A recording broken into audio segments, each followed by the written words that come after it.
Hello and welcome as Zenith Players begins our 25th week of live readings with episode 3 of Mary Shelley's Frankenstein. I am TJ, I'm our technical director. All of the actors you'll be hearing tonight are volunteering their time and their talent from their homes to bring a little bit of entertainment into your homes.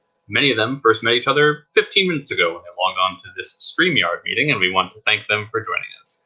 We would also like to thank our friend, your friendly neighborhood Shakespeare, for hosting this on his pages and in his broadcast studio. Check out his website at shakespeareapproves.com and his Patreon at patreon.com/Shakespeare. We're looking forward to his production with the social distancing players, The Tempest, a 3-hour tour. That's next Wednesday, August 9th. Find out more about him and at the aforementioned website or by visiting his Facebook page, Shakespeare Approves, your friendly neighborhood Shakespeare. As always, we want to acknowledge and thank all of the medical professionals and essential workers who've been working for months to keep us all as healthy and safe as possible. We also want to acknowledge those demonstrating and protesting. Quite simply, Black Lives Matter.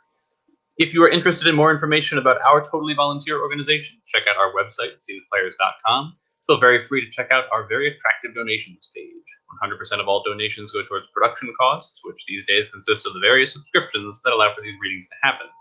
If you'd like to read with us in future projects, just send us an email at casting@zenithplayers.com and we'll get you right on board. Join us next Monday as we conclude this serial with episode 4, and next Saturday as we return to Shakespeare for Richard III. For now, relax and enjoy Dan Kostelik as Alphonse Frankenstein, Matthew Kisher as Henry Clerval, Garrett Hicks as DeLacy, Andrea DeRiso as Agatha, Joshua Boyer as Felix, with Greg Jolly as the Creature, Isabella Pepe as William Frankenstein, and Andrew Gellis as Victor Frankenstein. I beheld the figure of a man at some distance advancing toward me with superhuman speed. He bounded over the crevices in the ice among which I had walked with caution. His stature also, as he approached, seemed to exceed that of man. I was troubled. A mist came over my eyes, and I felt a faintness seize me. But I was quickly restored by the cold gale of the mountains. I perceived, as the shape came nearer, sight tremendous and abhorred, that it was the wretch whom I had created. I trembled with rage and horror, resolving to wait his approach and then close with him in more. He approached. His countenance bespoke bitter anguish combined with disdain and malignancy, while its unearthly ugliness rendered it almost too horrible for human eyes. But I scarcely observed this. Rage and hatred had at first deprived me of utterance, and I recovered only to overwhelm him with words expressive of furious detestation and contempt. "Devil, do you dare approach me? And do you not fear the fierce vengeance of my arm wreaked upon your miserable head? Begone, vile insect, or rather stay, that I may trample you to dust. And oh, that I could, with the extinction of your miserable existence, restore those victims whom you have so diabolically murdered." I expected this reception. All men hate the wretched. How, then, must I be hated, who am miserable beyond all living things? Yet you, my creator, detest and spurn me, thy creature, to whom thou art bound by ties only dissoluble by the annihilation of one of us. You purpose to kill me. How dare you sport thus with life? Do your duty towards me, and I will do mine towards you and the rest of mankind, if you will comply with my conditions. I will leave them and you at peace. But if you refuse, I will glut the maw of death until it be satiated with the blood of your remaining friends. Abhorrent monster, fiend that thou art, the tortures of hell are too mild a vengeance for thy crimes. Wretched devil, you reproach me with your creation. Come on then, or that I may extinguish the spark which I so negligently bestowed. Be calm. I entreat you to hear me before you give vent to your hatred on my devoted head. Have I not suffered enough that you seek to increase my misery? Life, although it may only be an accumulation of anguish, is dear to me, and I will defend it. Remember, thou hast made me more powerful than thyself, but I will not be tempted to set myself in opposition to thee. I am thy creature, and I will be even mild and docile to my natural lord and king, if thou wilt also perform thy part, the which thou owest me. O Frankenstein, be not equitable to every other, and trample upon me alone, to whom thy justice and even thy clemency and affection is most due. Remember that I am thy creature. I ought to be thy Adam, but I am rather the fallen angel whom thou drivest from joy for no misdeed. Everywhere I see bliss from which I alone am irrevocably excluded. I was benevolent and good. Misery made me a fiend. Make me happy, and I shall again be virtuous. Begone! I will not hear you. There can be no community between you and me. We are enemies. Begone, or let us try our strength in a fight in which one must fall. How can I move thee? Will no entreaties cause thee to turn a favorable eye upon thy creature who implores thy goodness and compassion? Believe me, Frankenstein, I was benevolent. My soul glowed with love and humanity, but am I not alone? Miserably alone. You, my creator, abhor me. What hope can I gather from your fellow creatures who owe me nothing? They spurn and hate me. The desert mountains and dreary glaciers are my refuge. These bleak skies I hail, for they are kinder to me than your fellow human beings. If the multitude of mankind knew of my existence, they would do as you do and arm themselves for my destruction. Shall I not then hate them who abhor me? I will keep no terms with my enemies. I am miserable, and they shall share my wretchedness. Yet it is in your power to recompense me and deliver them from an evil which it only remains for you to make so great that not only you and your family, but thousands of others shall be swallowed up in the whirlwinds of its rage. Let your compassions be moved, and do not disdain me. Listen to my tale.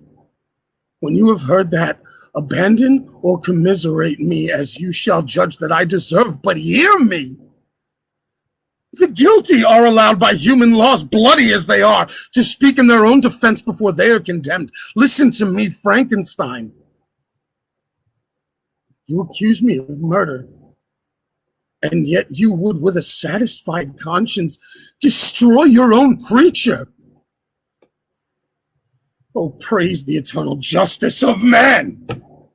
Yet I ask you not to spare me. Listen to me. And then, if you can, and if you will, destroy the work of your hands. Why do you call to my remembrance circumstances of which I shudder to reflect, that I have been the miserable origin and author? Cursed be the day, abhorred devil, in which you first saw light. Cursed, although I curse myself, be the hands that formed you. You have made me wretched beyond expression. You have left me no power to consider whether I am just to you or not. Begone, relieve me from the sight of your detested form. Thus I relieve thee, my creator. Thus I take from thee a sight which you abhor. Still thou canst listen to me and grant me thy compassion. By the virtues that I once possessed, I demand this from you. Hear my tale. It is long and strange, and the temperature of this place is not fitting to your fine sensations. Come to the hut upon the mountain. The sun is yet high in the heavens before it descends to hide itself behind your snowy precipices and illuminate another world. You will have heard my story and can decide. On you it rests whether I quit forever the neighborhood of man and lead a harmless life, or become the scourge of your fellow creatures and the author of your own speedy ruin. As he said this, he led the way across the ice. I followed. My heart was full, and I did not answer him, but as I proceeded, I weighed the various arguments that he had used to determine at least to listen to this tale. I was partly urged by curiosity, and compassion confirmed my resolution.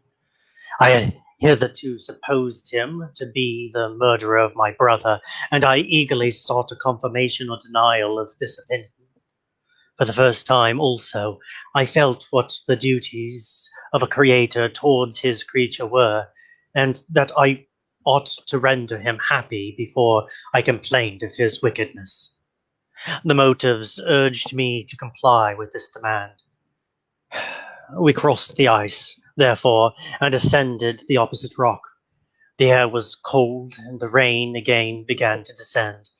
We entered the hut, the fiend with an air of exultation, I with a heavy heart and depressed spirits. But I consented to listen, and seating myself by the fire which my odious companion had lighted, he thus began his tale. It is with considerable difficulty that I remember the original era of my being. All the events of that period appear confused and indistinct. A strange multiplicity of sensations seized me, and I saw, felt, heard, and smelt at the same time, and it was indeed a long time before I learned to distinguish between the operations of my various senses. By degrees, I remember a stronger light pressed upon my nerves so that I was obliged to shut my eyes. Darkness then came over me and troubled me. But hardly had I felt this when, by opening my eyes, as I now suppose, the light poured in upon me again. I walked, and I believe descended, but I presently found a great alteration in my sensations. Before, dark and opaque bodies had surrounded me, impervious to my touch or sight, but I now found that I could wander on at liberty, with no obstacles which I could neither surmount or avoid. The light became more and more oppressive to me, and the heat wearying me as I walked. I sought a place where I could receive shade. This was the forest near Ingolstadt, and here I lay by the side of a brook, resting from my fatigue until I felt tormented by hunger and thirst. This roused me from my nearly dormant state, and I ate some berries which I found hanging on the trees or lying on the ground. I slaked my thirst at the brook, and then lying down, I was overcome by sleep. It was dark when I awoke. I felt cold also, and half frightened, as it were, instinctively finding myself so desolate. Before I had quitted your apartment on a sensation of cold, I had covered myself with some clothes, but these were insufficient to secure me from the dews of night. I was a poor, helpless, miserable wretch. I knew and I could distinguish nothing, but feeling pain invade me on all sides, I sat down and wept. Soon a gentle light stole over the heavens and gave me a sensation of pleasure. I started up and beheld a radiant form rise from among the trees. The moon. I gazed with a kind of wonder. It moved slowly, but it enlightened my path, and I again went out in search of berries. I was still cold when, under one of the trees, I found a huge cloak with which I covered myself.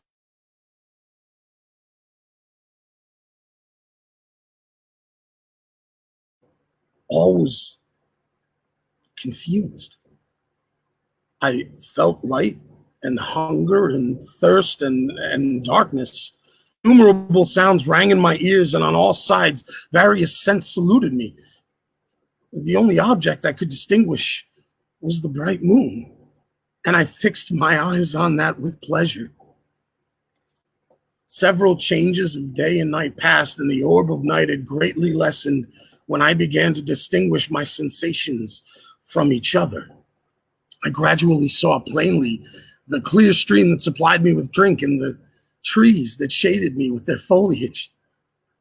I was delighted when I first discovered that a pleasant sound, which often saluted my ears, proceeded from the throats of the little winged animals who had often intercepted the light from my eyes.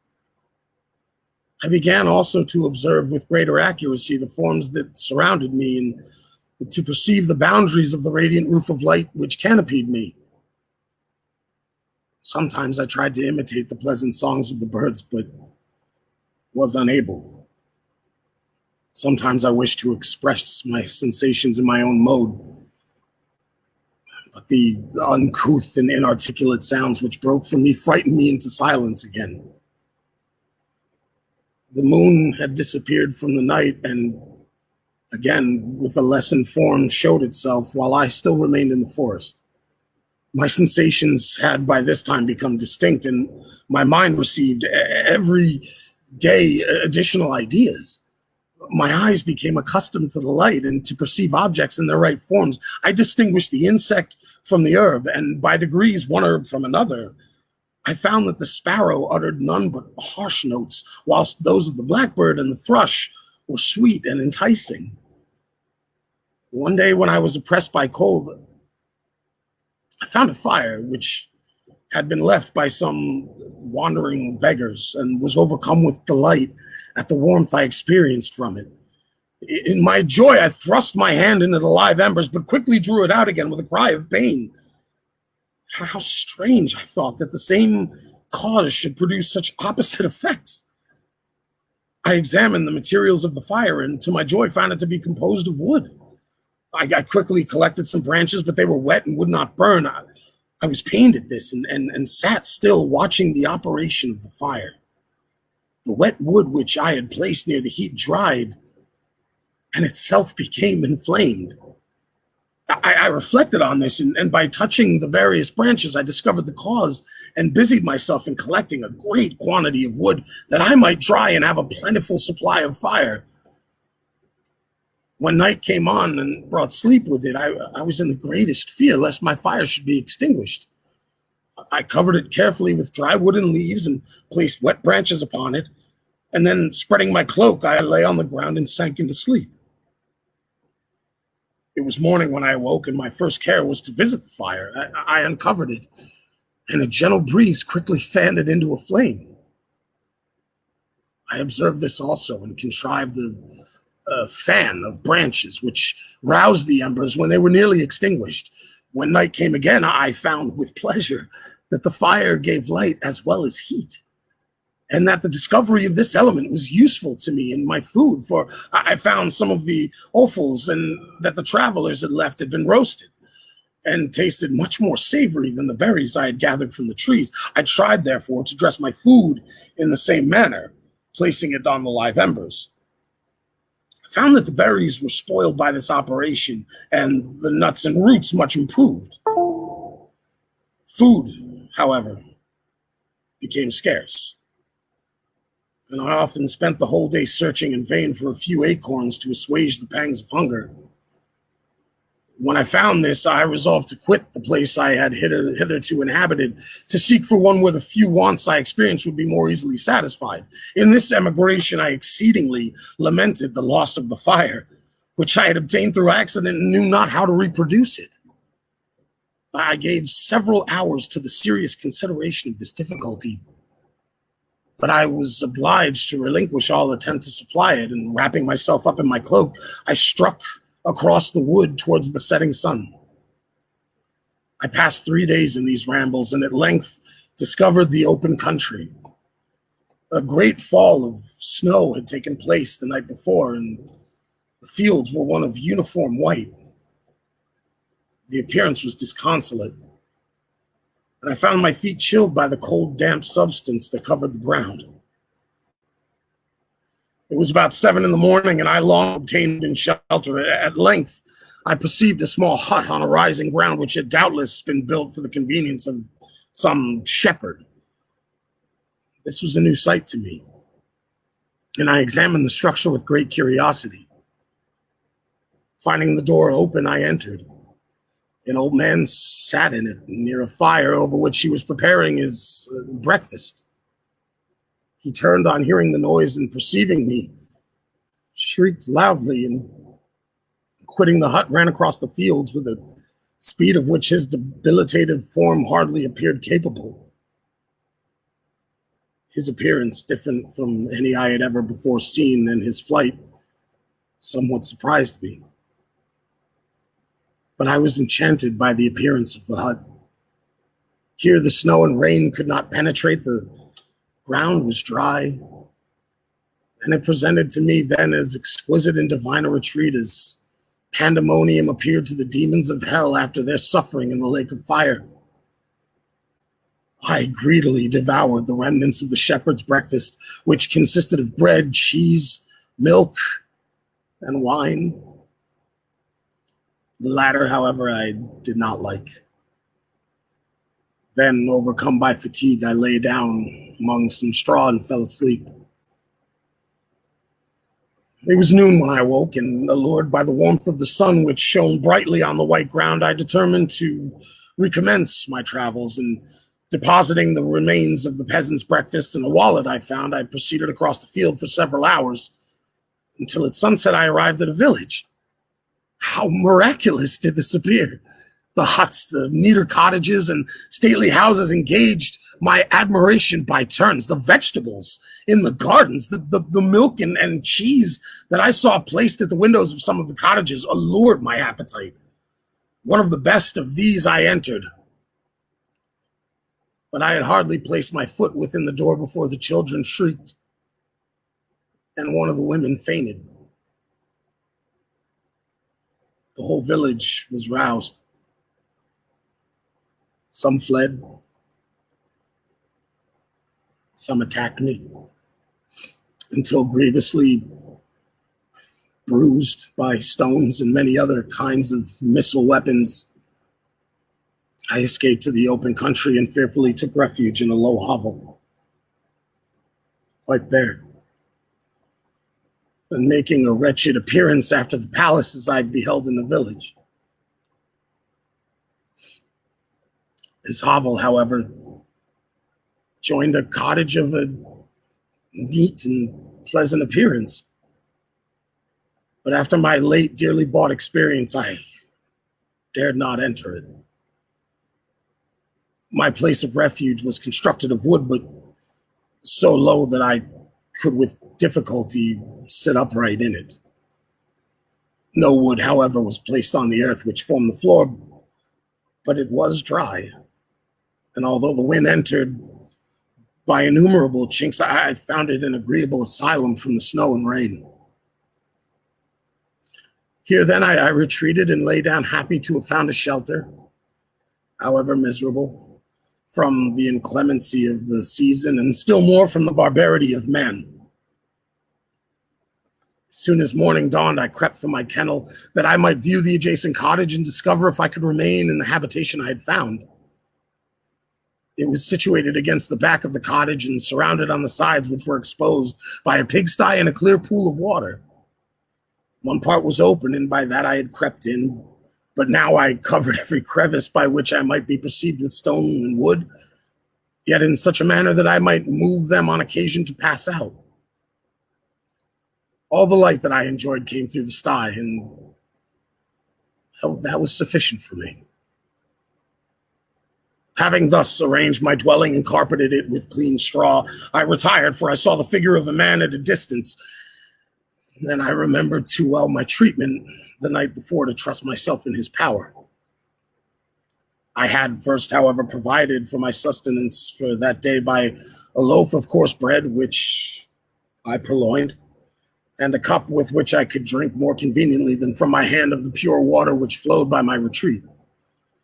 The floor was a little raised so that it was kept perfectly dry, and by its vicinity to the chimney of the cottage, it was tolerably warm.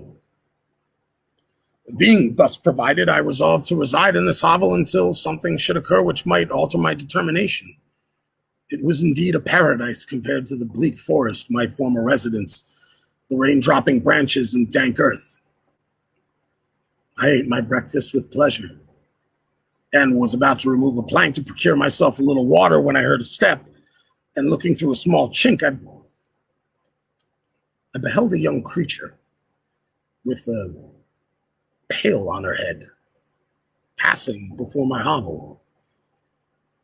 The girl was young and of gentle demeanor, unlike what I have since found cottagers and farmhouse servants to be, yet she was meanly dressed, a coarse blue petticoat and a linen jacket being her only garb.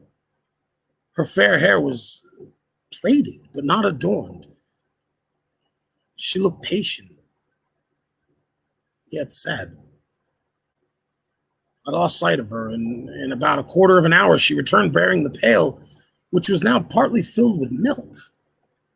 As she walked along, seemingly incommoded by the burden, a young man met her, whose countenance expressed a deeper despondence. Uttering a few sounds with an air of melancholy, he took the pail from her head and bore it to the cottage himself. She followed, and they disappeared. Presently, I saw a young man again, with some tools in his hand, crossed the field behind the cottage, and the girl was also busied, sometimes in the house, sometimes in the yard. On examining my dwelling, I found that one of the windows of the cottage had formerly occupied a part of it, but the panes had been filled up with wood. In one of these was a small and almost imperceptible hole through which the eye could just penetrate. Through this crevice, a small room was visible, whitewashed and clean, but very bare of furniture. In one corner near a small fire sat an old man, leaning his head on his hands in a disconsolate attitude. The young girl was occupied in arranging the cottage, but presently she took something out of a drawer which employed her hands, and she sat down beside the old man, who, taking up an instrument, began to play and produce sounds sweeter than the voice of the thrush or the nightingale. It was a lovely sight, even to me, poor wretch who had never beheld aught beautiful before. The silver hair and benevolent countenance of the aged cottager won my reverence, while the gentle manners of the girl enticed my love. He played a sweet, mournful air, which I perceived drew tears from the eyes of his amiable companion, of which the old man took no notice until she sobbed audibly. He then pronounced a few seconds, and the fair creature, leaving her work, knelt at his feet.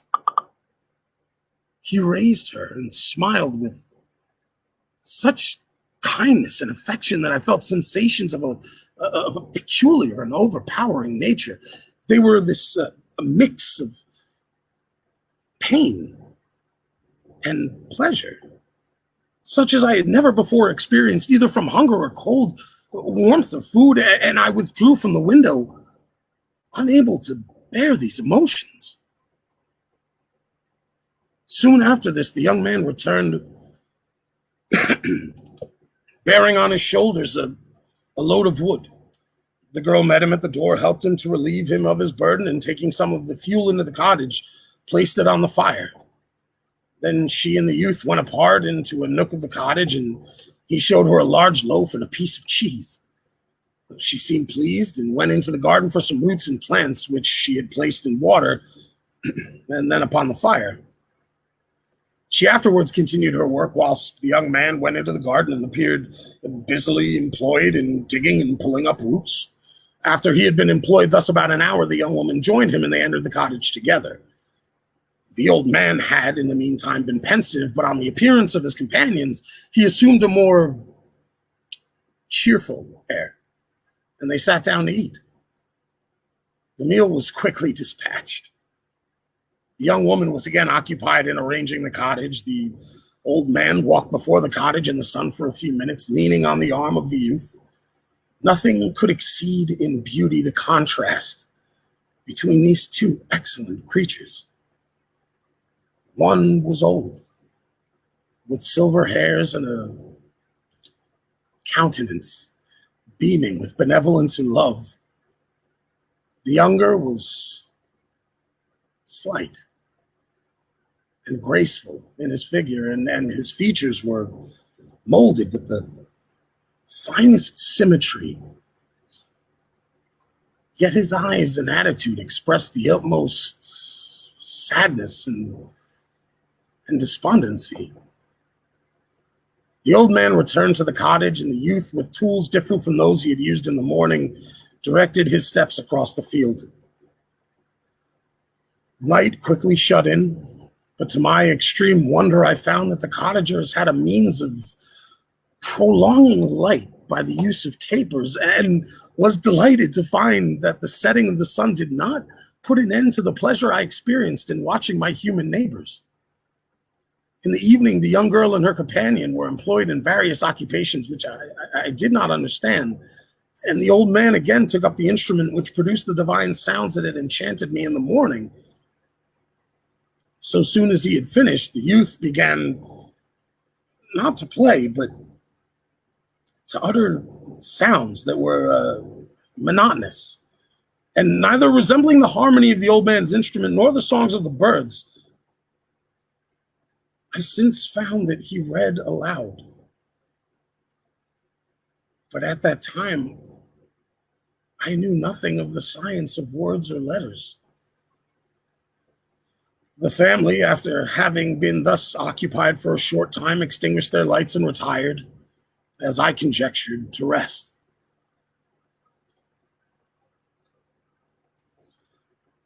I lay on my straw, but I could not sleep. I thought of the occurrences of the day.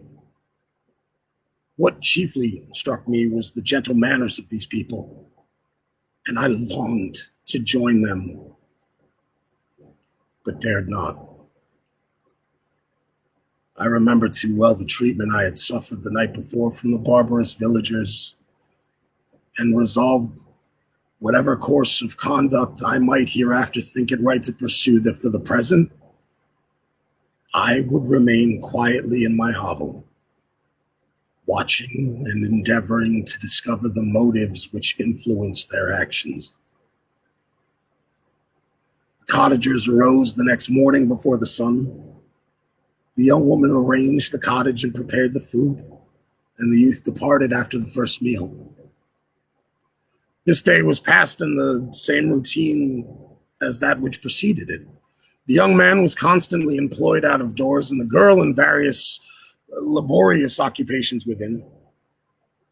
The old man, who I soon perceived to be blind, employed his leisure hours on his instrument or in contemplation.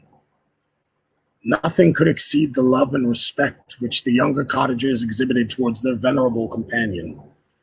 They performed towards him every little office of affection and duty with gentleness, and he rewarded them by his benevolent smiles. They were not entirely happy. The young man and his companion often went apart and appeared to weep. I saw no cause for their unhappiness, but I was deeply affected by it. If such lovely creatures were miserable, it was less strange that I, an imperfect and solitary being, should be wretched. Yet, why were these gentle beings unhappy? They possessed a delightful house, for such it was in my eyes, and every luxury. They had fire to warm them when the chill, and delicious viands when hungry. They were dressed in excellent clothes, and still more, they enjoyed one another's company and speech, interchanging each day looks of affection and kindness. What did their tears imply? Did they really express pain? I was at first unable to solve these questions, but perpetual attention and time explained to me many appearances which were at first enigmatic. A considerable period elapsed before I discovered one of the causes of the uneasiness of this amiable family. It was poverty, and they suffered that evil in a very distressing degree. Their nourishment consisted entirely of the vegetables of their garden and the milk of one cow, which gave very little during the winter, when its masters could scarcely procure food to support it. They often, I believe, suffered the pangs of hunger very poignantly, especially the two younger cottagers, for several times they placed food before the old man when they reserved none for themselves. This trait of kindness moved me sensibly. I had been accustomed during the night to steal part of their store for my own consumption, but when I found that in doing this I inflicted pain upon the cottagers, I abstained and satisfied myself with berries, nuts, and roots which I gathered from a neighboring wood. I discovered also another means through which I was enabled to assist their labors. I found that the youth spent a great part of each day in collecting wood for the family fire, and during the night I often took his tools, the use of which I quickly discovered and brought home firings sufficient for the consumption of several days. I remember the first time I did this. The young woman, when she opened the door in the morning, appeared greatly astonished on seeing the pile of wood on the outside.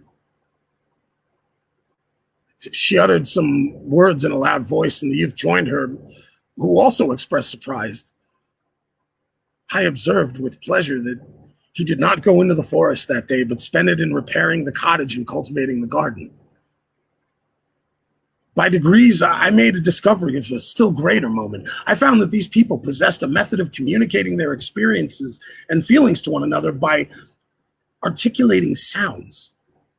I perceived that the words they spoke sometimes produced pleasure or pain, smiles or sadness in the minds and countenance of the hearers.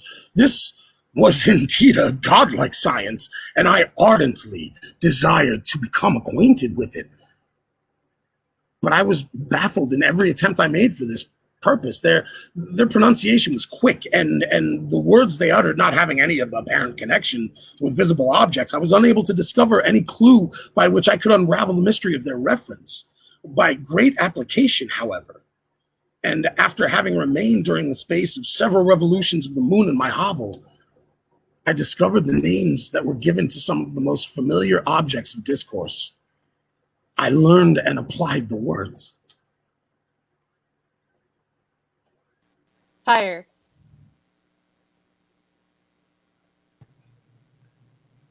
Milk.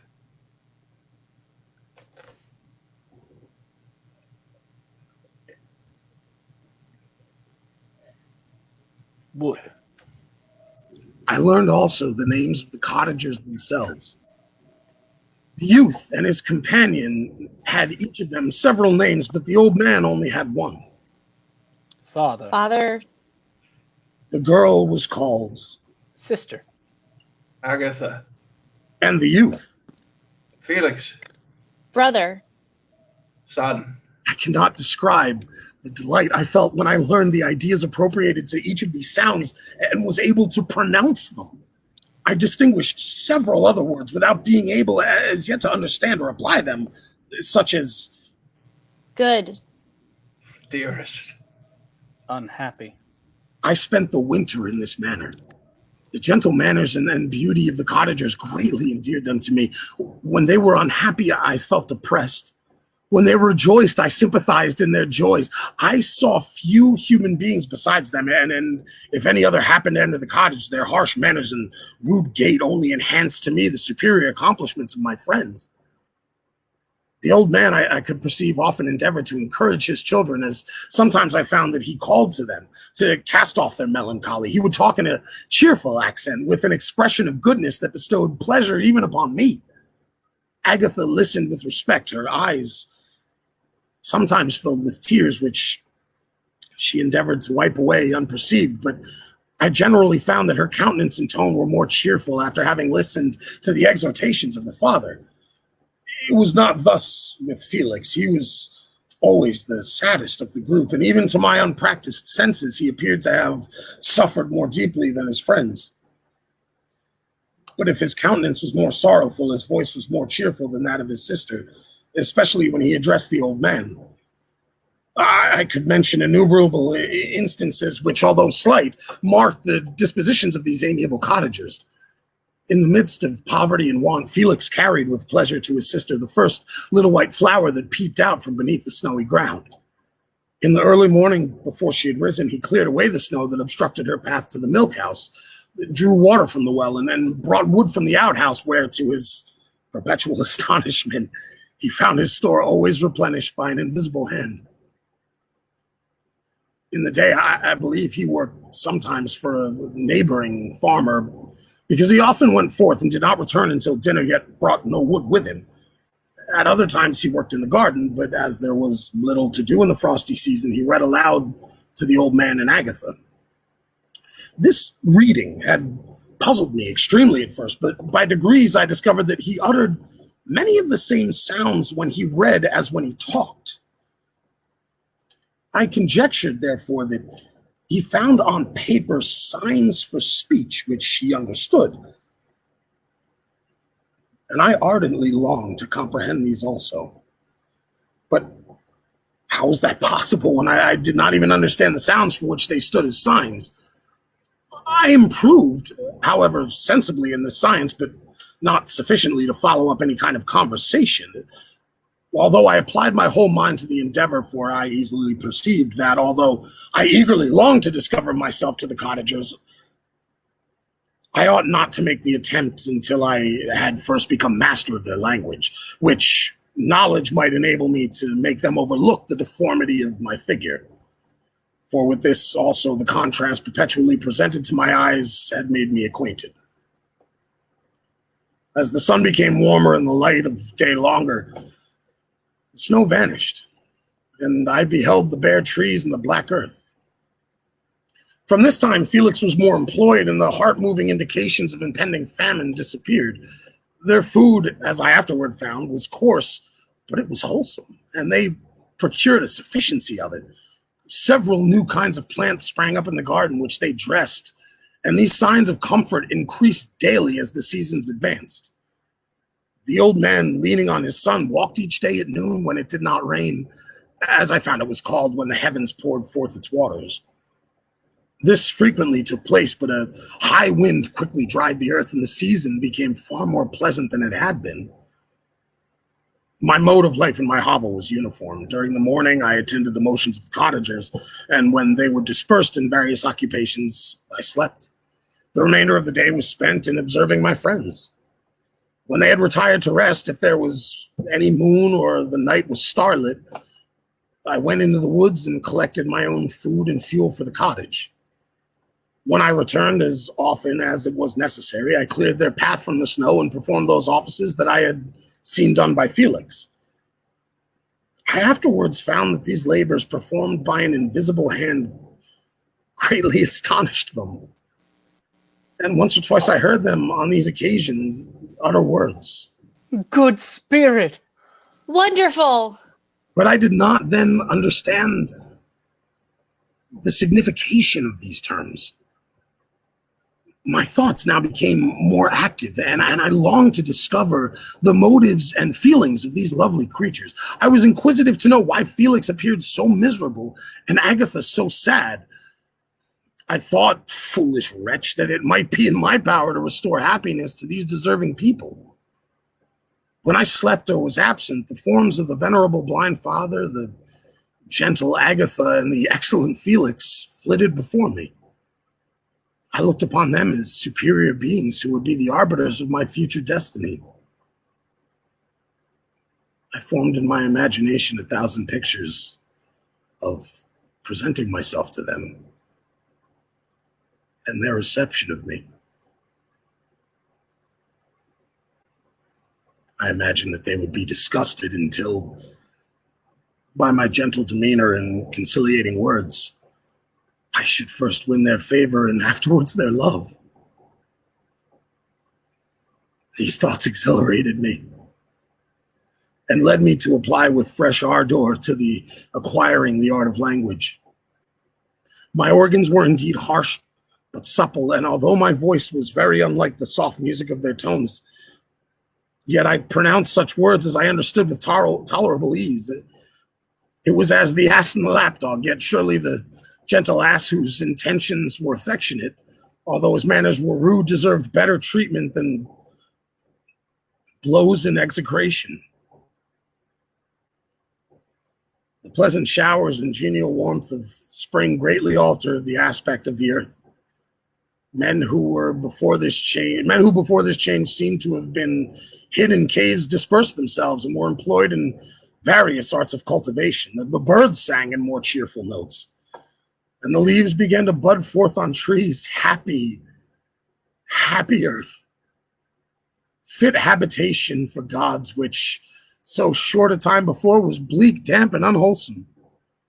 My spirits were elevated by the enchanting appearance of nature. The past was blotted from my memory. The present was tranquil, and the future gilded by bright rays of hope and anticipations of joy. Spring advanced rapidly. The weather became fine and the skies cloudless. It surprised me that what before was desert and gloomy should now bloom with the most beautiful flowers and verdure. My senses were gratified and refreshed by 1,000 scents of delight and 1,000 sights of beauty. It was on one of these days when my cottagers periodically rested from labor. The old man played on his guitar, and the children listened to him when someone tapped at the door. It was a lady on horseback, accompanied by a countryman as a guide. The lady was dressed in a dark suit and covered with a thick black veil. Agatha asked a question to which the stranger only replied, "Felix."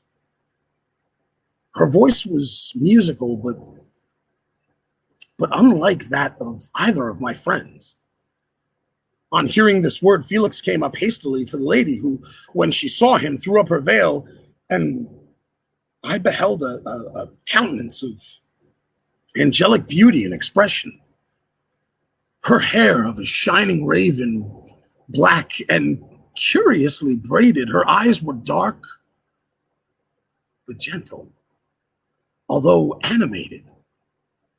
Her features of a regular proportion in her complexion, wondrous, each cheek tinged with a lovely pink. Felix seemed ravished with delight when he saw her. Every trait of sorrow vanished from his face, and it instantly expressed a degree of ecstatic joy of which I could hardly have believed it capable. His eyes sparkled as his cheeks flushed with pleasure, and at that moment I thought him as beautiful as the stranger. She appeared affected by different feelings. Wiping a few tears from her lovely eyes, she held out her hand to Felix, who kissed it rapturously and called her, as well as I could distinguish, My sweet Arabian. She did not appear to understand him, but smiled. He assisted her to dismount and, dismissing her guide, conducted her into the cottage. Some conversation took place between him and his father, and the young stranger knelt at the old man's feet and would have kissed his hand, but he raised her and embraced her affectionately. I soon perceived that although the stranger uttered articulate sounds and appeared to have a language of her own, she was neither understood by nor herself understood the cottagers. They made many signs which I did not comprehend, but I saw that her presence diffused gladness through the cottage, dispelling their sorrow as the sun dissipates the morning mists. Felix seemed peculiarly happy, and with smiles of delight welcomed his Arabian. Agatha, the ever-gentle Agatha, kissed the hands of the lovely stranger, and pointing to her brother, made signs which appeared to me to mean that he had been sorrowful until she came. Some hours passed thus, while they, by their countenances, expressed joy, the cause of which I did not comprehend. Presently, I found by the frequent recurrence of some sound which the stranger repeated after them that she was endeavoring to learn their language. And the idea instantly occurred to me that I should make use of the same instructions to the same end. The stranger learned about 20 words at the first session. Most of them, indeed, were those which I had before understood, but I profited by the others. When they separated, Felix kissed the hand of the stranger. Good night, sweet Safi. He sat up much longer, conversing with his father, and by the frequent repetition of her name, I conjectured that their lovely guest was the subject of their conversation. I ardently desired to understand them and bent every faculty towards that purpose, but found it utterly impossible. The days now passed as peaceably as before, with the sole alteration that joy had taken the place of sadness in the countenances of my friends. Safi was always gay and happy. She and I improved rapidly in the knowledge of language, so that in 2 months I began to comprehend most of the words uttered by my protectors. In the meanwhile, also, the black ground was covered with herbage, and the green banks interspersed with innumerable flowers, sweet to the scent and the eyes, stars of pale radiance among the moonlit woods. The sun became warmer, the nights clear and balmy, and my nocturnal rambles were an extreme pleasure to me. Although they were considerably shortened by the late setting and early rise of the sun, for I never ventured abroad during daylight, fearful of meeting with the same treatment I had formerly endured in the first village which I had entered. My days were spent in close attention that I might more speedily master the language. While I improved in speech, I also learned the science of letters as it was taught to the stranger, and this opened before me a wide field for wonder and delight. The book from which Felix instructed Safi was Volney's Ruins of Empire. I should not have understood the purport of this book had not Felix, in reading it, given very minute explanations. He had chosen this work, he said, because the declamatory style was framed in imitation of the Eastern authors. Through this work, I obtained a cursory knowledge of history and a view of the several empires at present existing in the world. I heard of the Asiatics, of the Grecians, of the early Romans, of their subsequent degenerating, of the decline of that mighty empire, of chivalry, Christianity, and kings. I heard of the discovery of the American hemisphere and wept with Safi over the helpless fate of its original inhabitants. These wonderful narrations inspired me with strange feelings. Was man indeed at once so powerful, so virtuous and magnificent, yet so vicious and base? Every conversation of the cottagers now opened new wonders to me. While I listened to the instructions which Felix bestowed, the strange system of human society was explained to me. I heard of the division of property, of immense wealth and squalid poverty, of rank, descent, and noble blood. The words induced me to turn towards myself. I learned that the possessions most esteemed by your fellow creatures were high and unsullied descent united with riches. A man might be respected with only one of these advantages. And what was I? Of my creation and creator, I was absolutely ignorant. But I knew that I possessed no money, no friends, no kind of property. I was, besides, a dude with a figure hideously deformed and loathsome. I was not even of the same nature as men. When I looked around, I saw and heard none like me.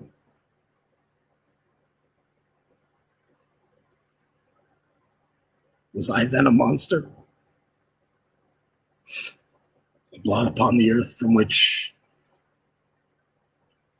all men fled and whom all men disowned? I cannot describe to you the agony that these reflections inflicted upon me. I tried to dispel them, but sorrow only increased with knowledge.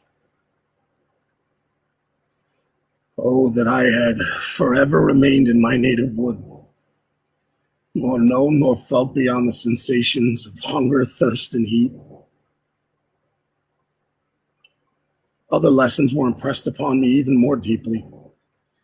I heard of the difference of the sexes and the birth and growth of children, how the father doted on the smiles of the infant and the lively sallies of the older child, how all the life and cares of the mother were wrapped up in the precious charge, how the mind of youth expanded and gained knowledge of brother, sister, and all the various relationships which bind one human being to another in mutual bonds. But where were my friends and relations? No father had watched my infant days. No mother had blessed me with smiles and caresses. Or if they had, all my past life was now a blind vacancy in which I distinguished nothing. From my earliest remembrances, I had been as I then was in height and proportion. I had never yet seen a being resembling me. What was I? The question again recurred unanswered. I will soon explain to what these feelings tended, but allow me now to return to the cottage, whose story excited me in such a various feelings of indignation and delight and wonder, but which all terminated in additional love and reverence for my protectors. For so I loved, in an innocent, half-painful self-deceit, to call them.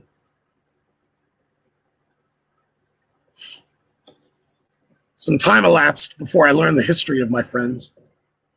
It was one which could not fail to impress itself deeply upon my mind, unfolding as it did a number of circumstances, each interesting and wonderful to one so utterly inexperienced as I was. The name of the old man was de Lacy. He was descended from a good family in France, where he had lived for many years in affluence, respected by his superiors and beloved by his equals. His son was bred in the service of his country, and Agatha had ranked with the ladies of the highest distinction. A few months before my arrival, they had lived in a large and luxurious city called Paris, surrounded by friends and possessed of every enjoyment with virtue, refinement of intellect, or taste, accompanied by a moderate fortune could afford. The father of Safi had been the cause of their ruin. He was a Turkish merchant and had inhabited Paris for many years when, for some reason I could not learn, he became obnoxious to the government. He was seized and cast into prison the very day that Safi arrived from Constantinople to join him. He was tried and condemned to death. The injustice of his sentence was very flagrant. All Paris was indignant, and it was judged that his religion and wealth, rather than the crime alleged against him, had been the cause of his condemnation. Felix had accidentally been present at the trial. His horror and indignation were uncontrollable when he heard the decision of the court. He made at that moment a solemn vow to deliver him, and then looked around for the means. After many fruitless attempts to gain admittance to the prison, he found a strongly grated window in an unguarded part of the building, which lighted the dungeon of the unfortunate Muslim who, loaded with chains, waited in despair the execution of the barbarous sentence. Felix visited the grate at night and made known to the prisoner his intentions in his favor. The Turk, amazed and delighted, endeavored to kindle the zeal of his deliverer by promises of reward and wealth. Felix rejected his offers. Yet when he saw the lovely Safi, who was allowed to visit her father and who by her gestures expressed her lively gratitude, the youth could not help owning to his own mind that the captive possessed a treasure which would fully reward his toil and hazard. The Turk quickly perceived the impression that his daughter had made on the heart of Felix and endeavored to secure him more entirely in his interest by the promise of her hand in marriage so soon as he should be conveyed to a place of safety. Felix was too delicate to accept the offer, Yet he looked forward to the probability of the event as to the consummation of his happiness. During the ensuing days, when the preparations were going forward for the escape of the merchant, the zeal of Felix was warmed by several letters that he received from this lovely girl, who found means to express her thoughts in the language of her lover by the aid of an old man, a servant of her father who understood French. She thanked him in the most ardent terms for his intended service towards her parent, and at the same time, she gently deplored her own fate. The day for the execution of the Turk was fixed, but on the night previous to it, he quitted his prison and before morning was distant many leagues from Paris. Felix had procured passports in the name of his father, sister, and himself. He had previously communicated his plan to the former, who aided the deceit by quitting his house under the pretense of a journey and concealed himself with his daughter in an obscure part of Paris. Felix conducted the fugitives through France, and the merchant decided to wait a favorable opportunity of passing into some part of the Turkish dominions. Safi resolved to remain with her father until the moment of his departure, before which time the Turk, renewed by his promise that she should be united to his deliverer, and Felix remained with them in expectation of that event. And in the meantime, he enjoyed Safi's society, who exhibited towards him the simplest and tenderest affections. They conversed with one another through the means of an interpreter, and sometimes with the interpretation of looks, and Safi sang to him the divine airs of her native country. The government of France were greatly enraged at the escape of their victim and spared no pains to detect and punish his deliverer. The plot of Felix was quickly discovered, and De Lacy and Agatha were thrown into prison. The news reached Felix and roused him from his dream of pleasure. His blind and aged father and his gentle sister lay in a noisome dungeon while he enjoyed the free air and society of her whom he loved. This idea was torture to him. He hastened to Paris and delivered himself up to the vengeances of law, hoping to free De Lacy and Agatha by his proceeding. He did not succeed. They remained confined for 5 months before the trial took place, the result of which deprived them of their fortune and condemned them to a perpetual exile from their native country. They found a miserable asylum in a cottage in Germany where I discovered them. Felix soon learned that the Turk, for whom he and his family endured such unheard of oppression, on discovering that his deliverer was thus reduced to poverty and ruin, became a traitor to good feeling and honor, and had quitted Italy with his daughter, insultingly sending Felix a pittance of money to aid him, as he said, in some plan of future maintenance. Such were the events that preyed on the heart of Felix and rendered him, when I first saw him, the most miserable of his family. The loss of his beloved Safi were misfortunes bitter and irreparable. Her arrival now infused new life into his soul. Safi had resolved in her own mind the plan of conduct that it would become her to pursue in this emergency. A residence in Turkey was abhorrent to her. By some papers of her father, which fell into her hands, she heard of the exile of her lover and learned the name of the spot where he then resided. She hesitated some time, but at length she formed her own determination. Taking with her some jewels that belonged to her and a sum of money, she quitted Italy with an attendant and departed for Germany. She arrived in safety at a town about 20 leagues from the cottage of De Lacy when her attendant fell dangerously ill. Safi nursed her with the most devoted affection. The poor girl died, and Safi was left alone, unacquainted with the language of the country and utterly ignorant of the customs of the world. She fell, however, into good hands. The Italian had mentioned the name of a spot for which they were bound, and after her death, the woman of the house in which they had lived took care that Safi should arrive in safety at the cottage of her lover.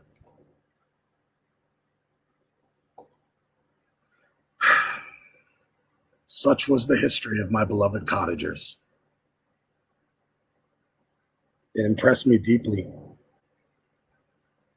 I learned from the views of social life which it developed to admire their virtues, and to deprecate the vices of mankind. As yet, I looked upon crime as a distant evil.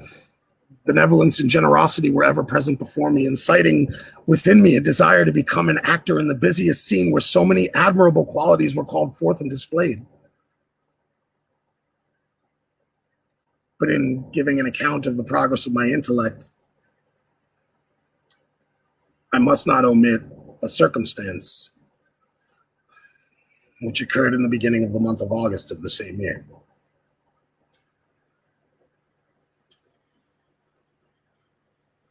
One night, during my accustomed visit to the neighboring wood where I collected my own food and brought home firing for my protectors, I found on the ground a leathern portmanteau containing several articles of dress and some books. I eagerly seized the prize and returned with it to my hovel. Unfortunately, the books were written in the language, the elements of which I had acquired at the cottage. They consisted of Paradise Lost, a volume of Plutarch's Lives, and the Sorrows of Werther. The possession of these treasures gave me extreme delight. I now continually studied and exercised my mind upon these histories whilst my friends were employed in their ordinary occupations. I can hardly describe to you the effects of these books. They produced in me an infinity of new images and feelings. And the Sorrows of Werther, besides the interest of its simple and affecting story, so many opinions are canvassed and so many lights thrown upon what had hitherto been to me obscure subjects that I found in it a never-ending source of speculation and astonishment. The volume of Plutarch's Lives, which I possessed, contained the histories of the first founders of the ancient republics. The book had a far different effect on me from the Sorrows of Werther. I learned from Werther's imaginations, despondency, and gloom, but Plutarch taught me high thoughts. He elevated me above the wretched sphere of my own reflections to admire and love the heroes of past ages. But Paradise Lost excited different and far deeper emotions.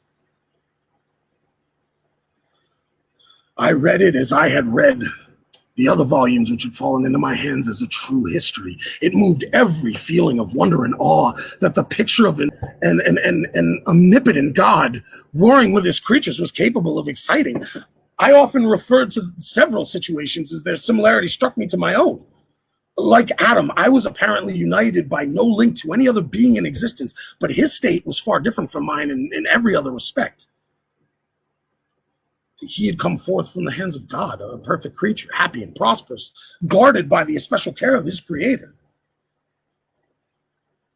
He was allowed to converse with and acquire knowledge from beings of a superior nature, but I was wretched, helpless, and alone. Many times I considered Satan as the fitter emblem of my condition, for often, like him, when I viewed the bliss of my protectors, the bitter gall of envy rose within me.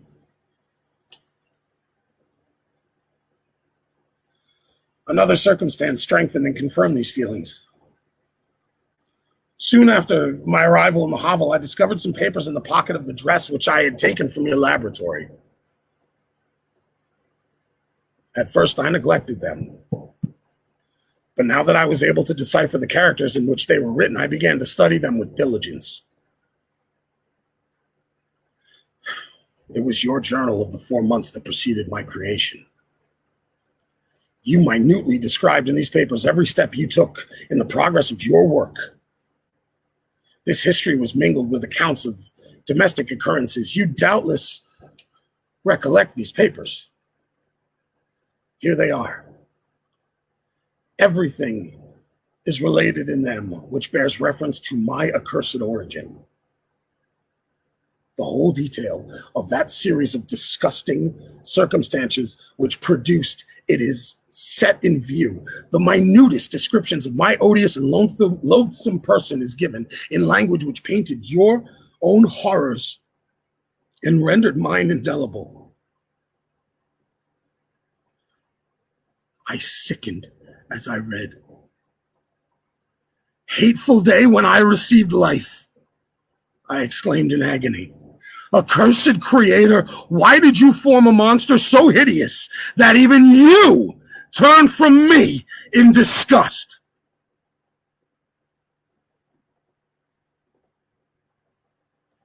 These were the reflections of my hours of despondency and solitude. But when I contemplated the virtues of the cottagers, their amiable and benevolent dispositions, I persuaded myself that when they should become acquainted with my admiration of their virtues, they would compassionate me and overlook my personal deformity. I found that my understanding improved so much with every day's experience that I was unwilling to commence this undertaking until a few more months should have added to my sagacity. Several changes in the meantime took place in the cottage. The presence of Safi diffused happiness among its inhabitants. And I also found that a greater degree of plenty reigned there. Felix and Agatha spent more time in amusement and conversation and were assisted in their labors by servants. They did not appear rich, but they were contented and happy. Their feelings were serene and peaceful, while mine every day became more tumultuous. Increase of knowledge only discovered to me more clearly what a wretched outcast I was. I cherished hope, it is true, but it vanished when I beheld my person reflected in water or my own shadows in the moonshine. I endeavored to crush these fears and to fortify myself for the trial which in a few months I resolved to undergo. Autumn passed thus. I saw with surprising grief the leaves decay and fall, and nature again assumed the barren and bleak appearance it had worn when I first beheld the woods in the lovely moon. Yet I did not heed the bleakness of the weather. I was better fitted by my conformation for the endurance of cold than heat. But my chief delights were the sight of the flowers, the birds, and all the gay apparel of summer. When those deserted me, I turned with more attention towards the cottagers. Their happiness was not decreased by the absence of summer. They loved and sympathized with one another, and their joys, depending on each other, were not interrupted by the casualties that took place around them. The more I saw of them, the greater became my desire to claim their protection and kindness. My heart yearned to be known and loved by these amiable creatures. To see their sweet looks directed towards me with affection was the utmost limit of my ambition. I dared not think they would turn them from me with disdain and horror. The poor that stopped at their door were never driven away. I asked, it is true, for greater treasures than a little food or rest. I required kindness and sympathy, but I did not believe myself utterly unworthy of it.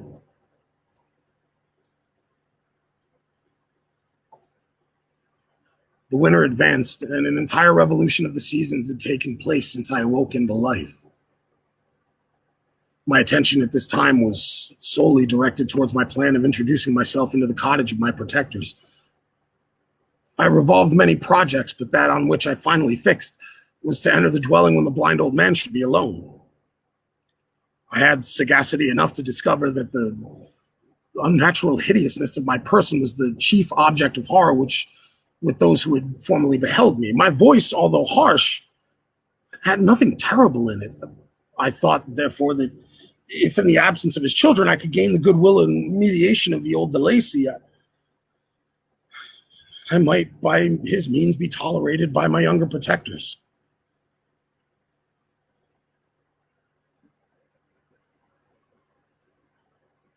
One day when the sun shone on the red leaves that strewed the ground and diffused cheerfulness, although it denied warmth, Safi, Agatha, and Felix departed on a long country walk, and the old man, at his own desire, was left alone in the cottage.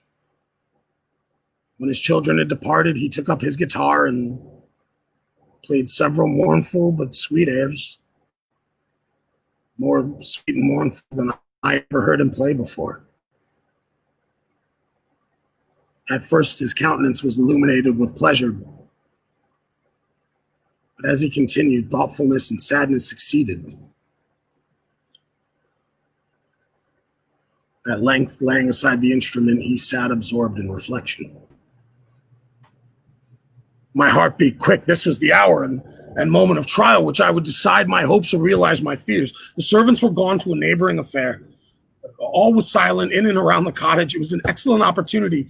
Yet, when I proceeded to execute my plan, my limbs failed me, and I sank to the ground. Again, I rose, and exerting all the firmness of which I was master, removed the planks which I had placed before my hovel to conceal my retreat. The fresh air revived me, and with renewed determination, I approached the door of their cottage and knocked. Who is there? Come in. Pardon this intrusion. I am a traveler in want of a little rest. You would greatly oblige me if you would allow me to remain a few minutes before the fire. Enter. I will try in what manner I can to relieve your wants, but unfortunately my children are away from home, and as I am blind, I am afraid I shall find it difficult to procure food for you. No, do not trouble yourself, my kind host.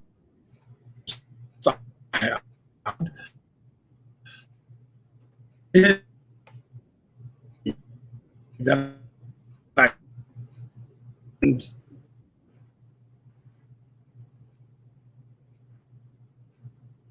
salute in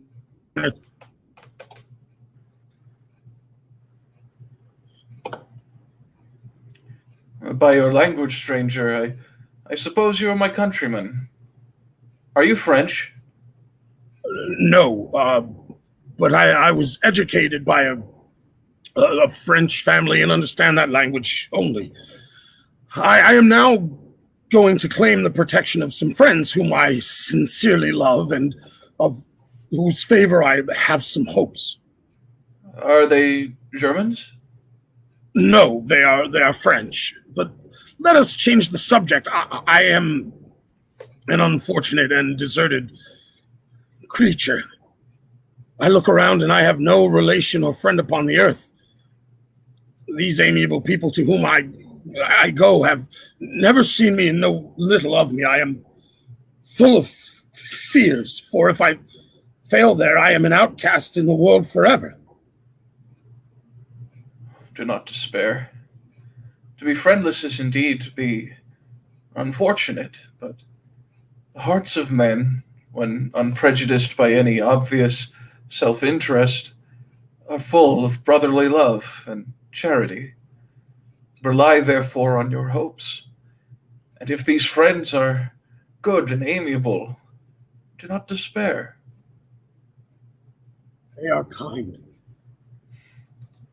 They are the most excellent creatures in the world, but unfortunately they are prejudiced against me. I have good dispositions. My life has been hitherto harmless and in some degree beneficial, but a fatal prejudice clouds their eyes, and where they ought to see a feeling and kind friend, they behold only a detestable monster. That is indeed unfortunate.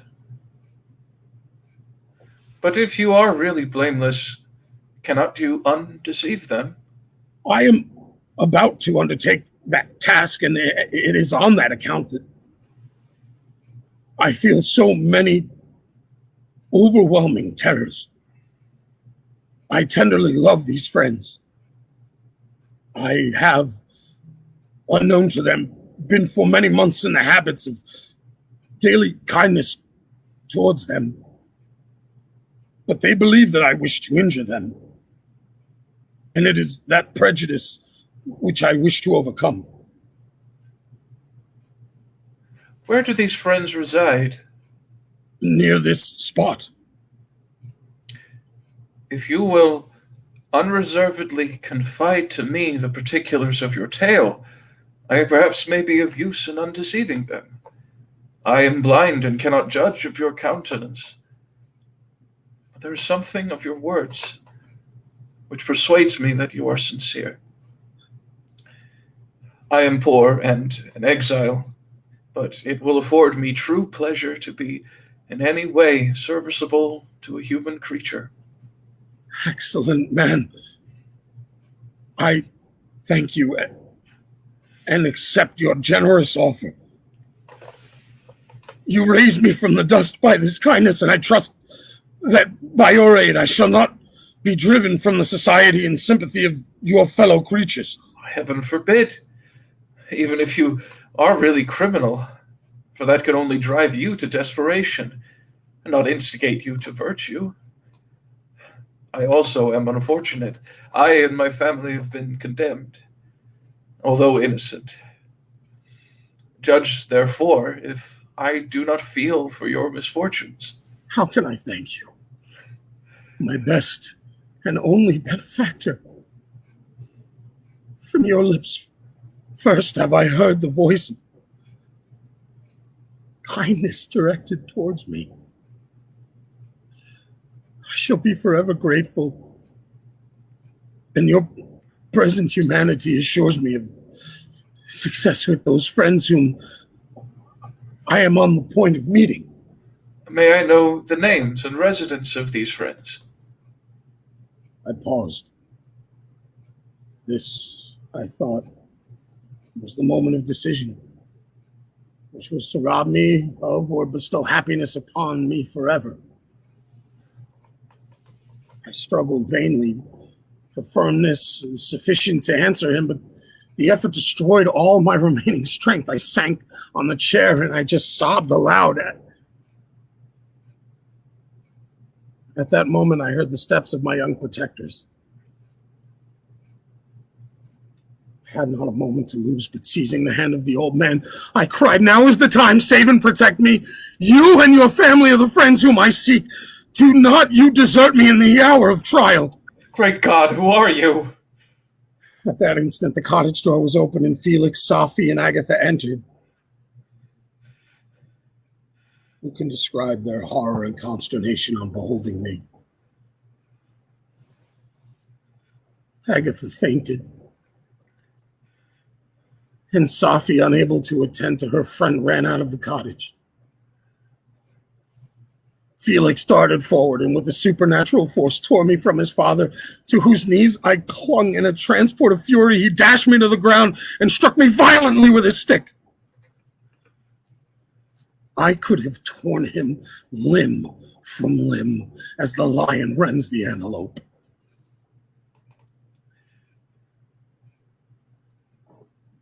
But my heart sank within me as with a bitter sickness, and I refrained.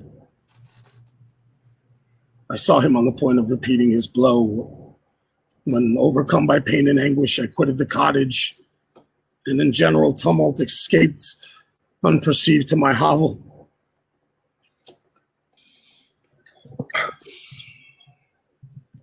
Cursed creator, why did I live? Why in that instant did I not extinguish the spark of existence which you had so wantonly bestowed?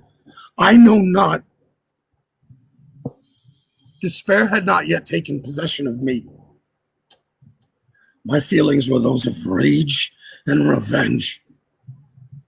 I could, with pleasure, have destroyed the cottage and its inhabitants and have glutted myself with their shrieks and misery.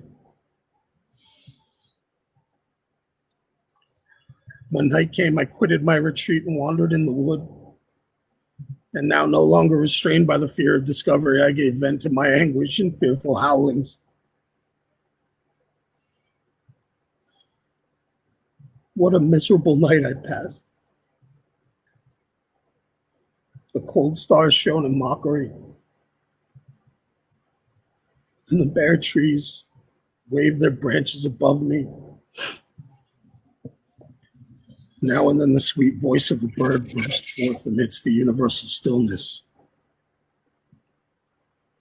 All, save I, were at rest or in enjoyment. I, like the archfiend, bore a hell within me. And finding myself unsympathized with, wished to tear up the trees, spread havoc and destruction around me, and then to have sat down and enjoyed the ruin.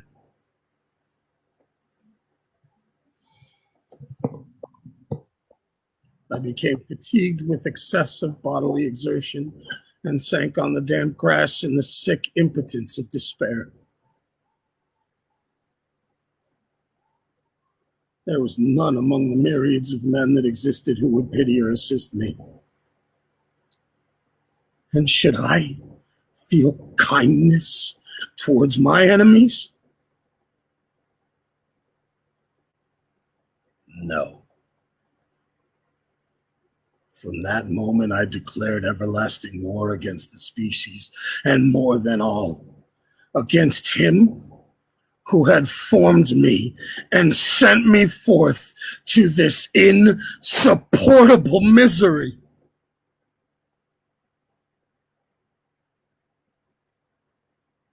The sun rose.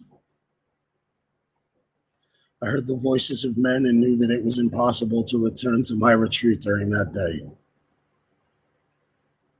Accordingly, I hid myself in some thick underwood, determining to devote the ensuing hours to reflection on my situation. The pleasant sunshine and pure air of day restored me to some degree of tranquility. And when I considered what had passed at the cottage, I could not help believing that I had been too hasty in my conclusions.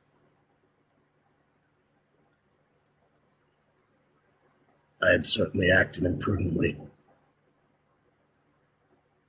It was apparent that my conversation had interested the father in my behalf, and I was a fool in having exposed my person to the horror of his children. I ought to have familiarized the old DeLacy to me, and by degrees to have discovered myself to the rest of his family when they should have been prepared for my approach. But I did not believe my errors to be irretrievable. And after much consideration, I resolved to return to the cottage, seek the old man, and by my representations win him to my party. These thoughts calmed me. And in the afternoon, I sank into a profound sleep. But the fever of my blood did not allow me to be visited by peaceful dreams. The horrible scene of the preceding day was forever acting before my eyes. I awoke exhausted, and finding that it was already night, I crept forth from my hiding place and went in search of food. When my hunger was appeased, I directed my steps toward the well-known path that conducted to the cottage. All there was at peace. I crept into my hovel and remained in silent expectation of the accustomed hour when the family arose. That hour passed, the sun mounted high in the heavens, but the cottagers did not appear. I trembled violently, apprehending some dreadful misfortune. The inside of the cottage was dark, and I heard no motion. I cannot describe the agony of this suspense.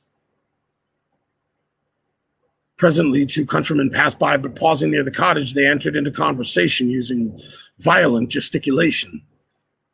But I did not understand what they said, as they spoke the language of the country, which differed from that of my protectors. Soon, however, Felix approached with another man. I waited anxiously to discover from his discourse the meaning of these unusual appearances. Do you consider that you will be obliged to pay 3 months' rent and to lose the produce of your garden? I do not wish to take any unfair advantage, and I beg, therefore, that you will take some days to consider of your determination. It is utterly useless. We can never again inhabit your cottage, The life of my father is in the greatest danger, owing to the dreadful circumstance that I have related. My wife and my sister will never recover from their horror. I entreat you not to reason with me any more. Take possession of your tenement and let me fly from this place. Felix trembled violently as he said this. He and his companion entered the cottage, in which they remained for a few minutes and then departed. I never saw any of the family of DeLacy more.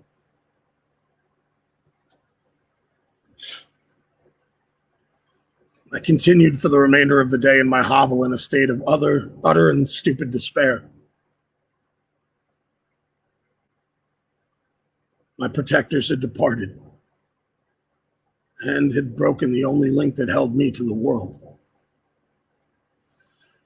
For the first time, the feelings of revenge and hatred filled my bosom, and I did not strive to control them, but allowing myself to be borne away by the stream, I bent my mind toward injury and death. When I thought of my friends, of the mild voice of DeLacy, the gentle eyes of Agatha, and the exquisite beauty of Safi, these thoughts vanished, and a gush of tears somewhat soothed me.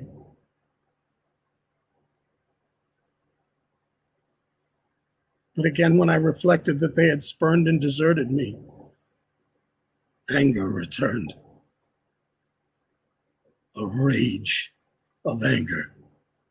And unable to injure anything human, I turned my fury towards inanimate objects. As night advanced, I placed a variety of combustibles around the cottage, and after having destroyed every vestige of cultivation in the garden, I waited with forced impatience until the moon had sunk to commence my operations. As the night advanced, a fierce wind arose from the woods and quickly dispersed the clouds that had loitered in the heavens. The blast tore along like a mighty avalanche and produced a kind of insanity in my spirits that burst all bounds of reason and reflection. I lighted the dry branch of a tree and danced with fury around the devoted cottage, my eyes still fixed on the western horizon, the edge of which the moon nearly touched. A part of its orb was at length hid, and I waved my brand. It sank. And with a loud scream, I fired the straw and heath and bushes which I had collected. The wind fanned the fire, and the cottage was quickly enveloped by the flames, which clung to it and licked it with their fork and destroying tongues. As soon as I was convinced that no assistance could save any part of the habitation, I quitted the scene and sought for refuge in the woods. And now, with the world before me,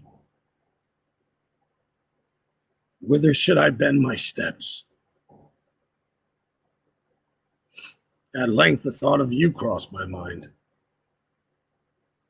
I learned from your papers that you were my father, my creator, and to whom could I apply with more fitness than to him who had given me life?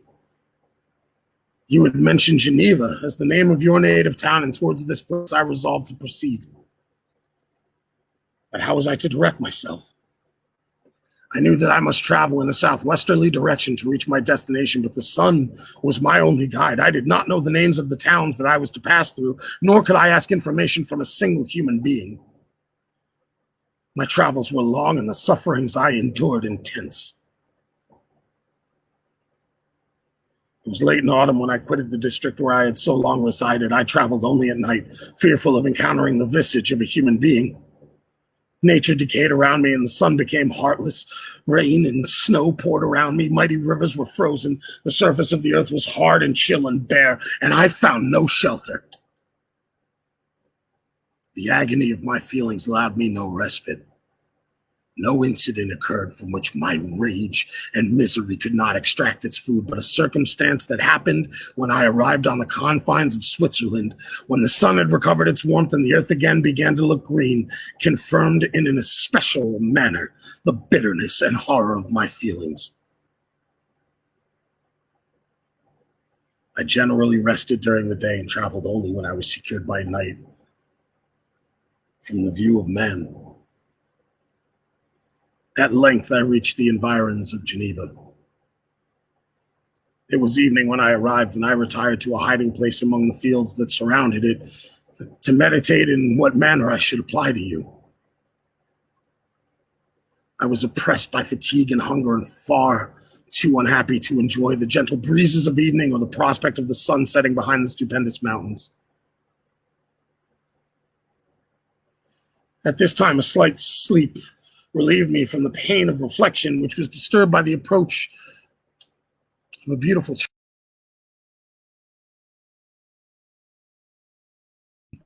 With all the supportiveness of infancy, suddenly I gazed on him. An idea seized me that this little creature was unprejudiced and had lived too short a time to have imbibed a horror of deformity. If therefore I could seize him and educate him as my companion and friend, I should not be so desolate in this peopled earth. Urged by this impulse, I seized on the boy as he passed and drew him towards me. As soon as he beheld my friend, he placed his hands before his eyes and uttered a shrill scream. I drew his hand forcibly from his face and said, "Child, what is the meaning of this? I do not intend to hurt you. Listen to me." He struggled violently. "Let me go, monster, ugly wretch. You wish to eat me and tear me to pieces. You are an ogre. Let me go, or I will tell my papa." "Boy, you will never see your father again. You must come with me." "Hideous monster, let me go. My papa is a syndic. He is Monsieur Frankenstein. He will punish you. You dare not keep me." "Frankenstein? You belong then to my enemy, to him towards whom I have sworn eternal revenge. You shall be my first victim." The child still struggled and loaded me with epithets which carried despair to my heart. I grasped his throat to silence him. And in a moment he lay dead at my feet. I gazed on my victim, and my heart swelled with exultation and hellish triumph. Clapping my hands, I exclaimed, "I too can create desolation! My enemy is not invulnerable. This death will carry despair to him, and 1,000 other miseries shall torment and destroy him."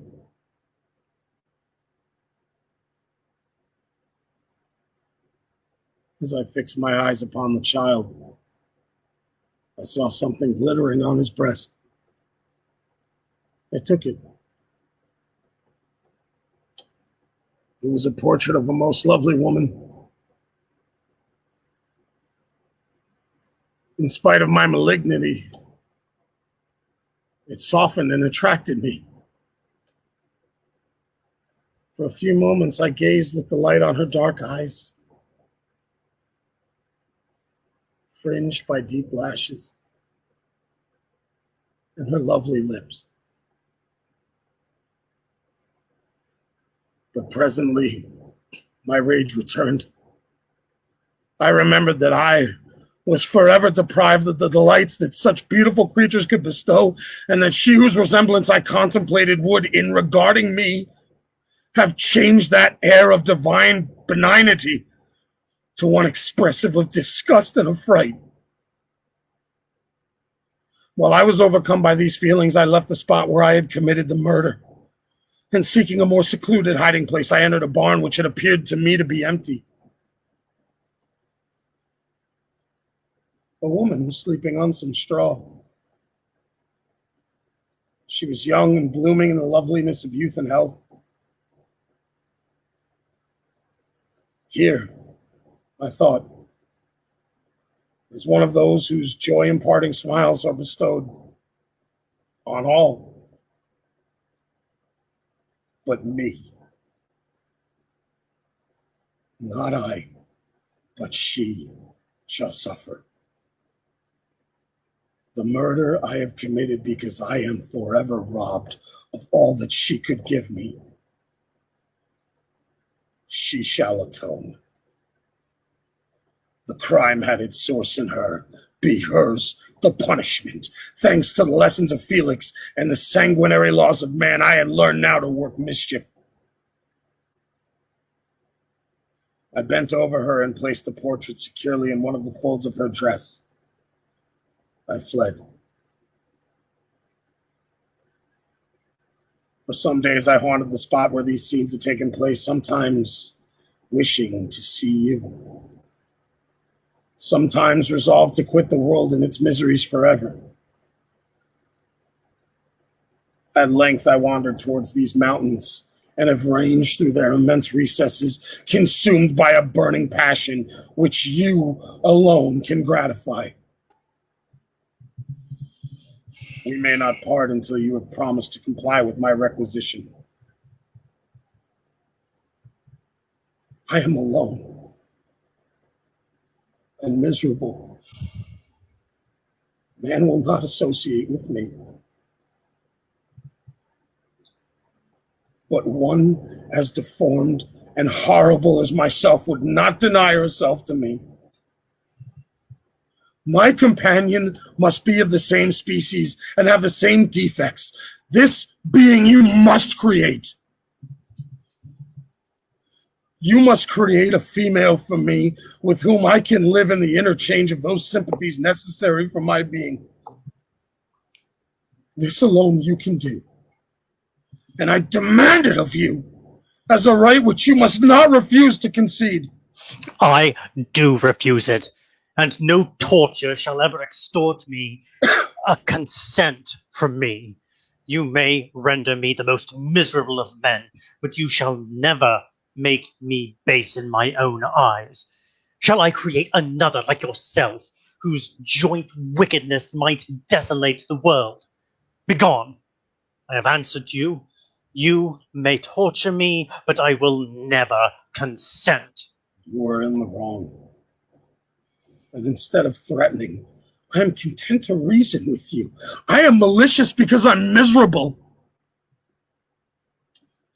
Am I not shunned and hated by all mankind? If any being felt emotions of benevolence towards me, I should return them 100 and 100-fold. For that one creature's sake, I would make peace with the whole kind. But I now indulge in dreams of bliss that cannot be realized. What I ask of you is reasonable and moderate. I demand a creature of another sex, but as hideous as myself. The gratification is small, but it is all that I can receive, and it shall content me. It is true. We shall be monsters, cut off from the world. But on that account, we should be more attached to each other. Our lives will not be happy, but they will be harmless and free from the misery I now feel.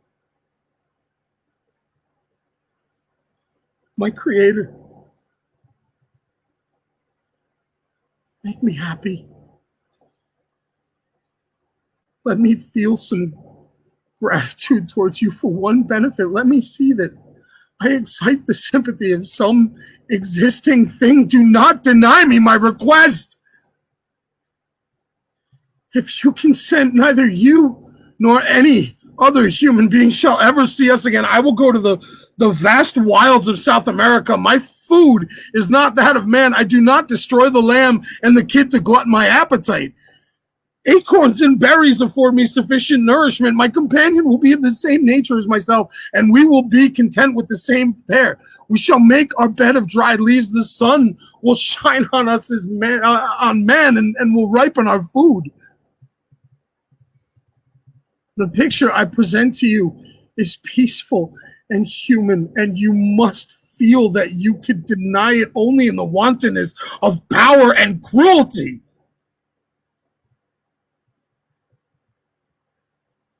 pitiless as you have been towards me, I now see compassion in your eyes. Let me seize the favorable moment and persuade you to promise what I so ardently desire.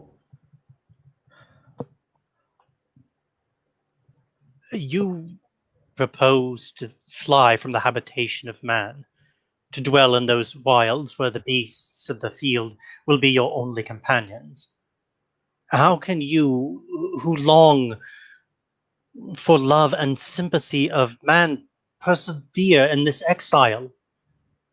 You will return and again seek their kindness, and you will meet with the detestations. Your evil passions will be renewed, and you will then have a companion to aid you in your task of destruction.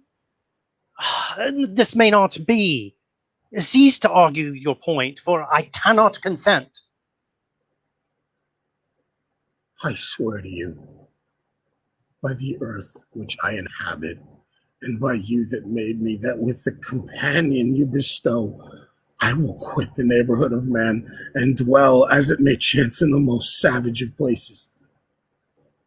My evil passions will have fled, for I shall meet with sympathy. My life will flow quietly away, and in my dying moments, I shall not curse my Maker. You swear to be harmless, but have you not already shown a degree of malice that should reasonably make me distrust you?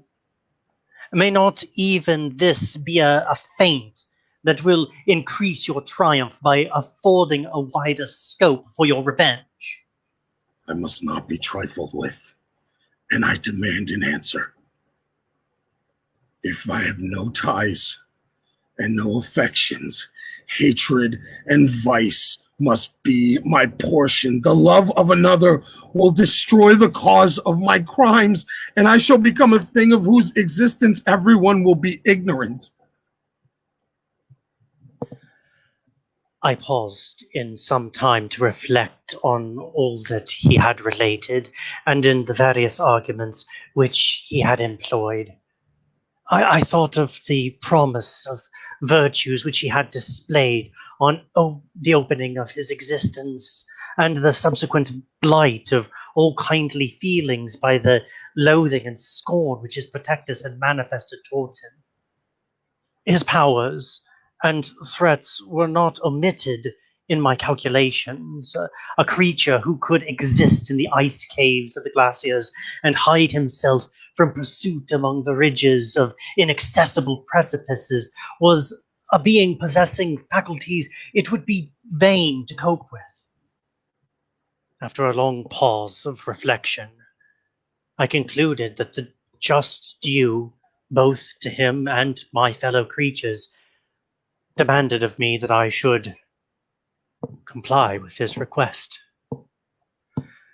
I consent to your demand, on your solemn oath to quit Europe forever, and every other place in the neighborhood of man, as soon as I shall deliver into your hands a female who will accompany you in your exile. I swear by the sun, and by the blue sky of heaven, and by the fire of love that burns my heart, that if you grant my prayer, while they exist, you shall never behold me again. Depart to your home and commence your labors. I shall watch their progress with unutterable anxiety, and fear not but that, when you are ready, I shall appear. Saying this, he suddenly quitted me, fearful, perhaps, of any change in my sentiments. I saw him descend the mountain with greater speed than a flight of an eagle, and quickly lost among the undulations of the sea of ice. His tail had occupied the whole day, and the sun was upon the verge of the horizon when he departed. I knew that I ought to hasten my descent towards the valley, as I should soon be encompassed in darkness. But my heart was heavy, and my steps slow. I wept bitterly, and clasping my hands in agony, I exclaimed, "Oh, stars and clouds and winds, ye are all about to mock me. If ye really pity me, crush sensation and memory. Let me become as naught. But If not, depart and leave me in darkness. In this agony, I returned home, and entering the house, presented myself to the family. My haggard and wild appearance awoke intense alarm, but I answered no question. Scarcely did I speak. I felt as if I were placed under a ban, as if I had no right to claim their sympathies, as if never more might I enjoy companionship with them. Yet even thus I loved them to adoration, and to save them I resolved to dedicate myself to my most abhorred task. The prospect of such an occupation made every other circumstance of existence pass before me like a dream, and that thought only had to me the reality of life.